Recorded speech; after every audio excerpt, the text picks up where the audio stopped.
ઝાલોદ પોલીસની માનવતા મહેકી પરિવારથી વિખૂટા પડેલા 8 વર્ષના બાળકને માતા-પિતા સાથે કરાવ્યો મિલન. આજ તારીખ 8/3/2026 રવિવારના રોજ બપોર 2 કલાક સુધીમાં આપેલ માહિતી અનુસાર દાહોદ જિલ્લાના ઝાલોદ પોલીસ સ્ટેશનની માનવતાભરી કામગીરીનું ઉદાહરણ સામે આવ્યું છે.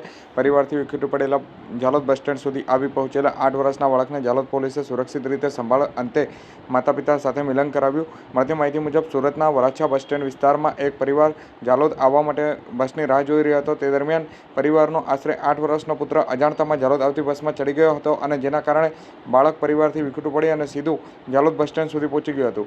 ઝાલોદ બસ સ્ટેન્ડ ખાતે એકલું અને ગભરાયેલું બાળક ફરતું જોતા માહિતી મળતા જ ઝાલોદ પોલીસ સ્ટેશનના એએસઆઈ સુભાષભાઈ નીનામા અને એએસઆઈ રાકેશભાઈએ તરત જ માનવતા દાખવી બાળકને સુરક્ષિત રીતે ઝાલોદ પોલીસ સ્ટેશન ખાતે લઈ આવ્યા હતા. પોલીસ સ્ટેશનમાં બાળકને ચા નાસ્તો અને જમવાનું આપીને સાંત્વના આપી બાદ પ્રેમથી વાતચીત કરી અને તેની હિંમત વધારી હતી.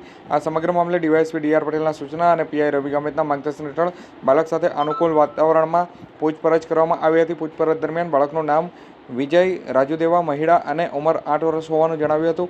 વધુ માહિતી મળતા તેનું ગામ સિગલી, તાલુકો કુશલગઢ, જિલ્લો બાંસવાડા, રાજસ્થાનનું હોવાનું સામે આવ્યું હતું.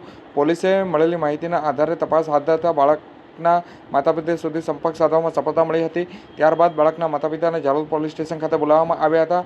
પોલીસ સ્ટેશનમાં પોતાના બાળકને સલામત જોઈ માતા-પિતા ભાવુક બન્યા હતા અને બાળક પણ માતા-પિતાની ઝપટમાં દોડી આવ્યો હતો અને તે ક્ષણે હાજર સૌને દિલ સ્પર્શી જાય તેવા ભાવનાત્મક દ્રશ્ય પણ સર્જાયા હતા.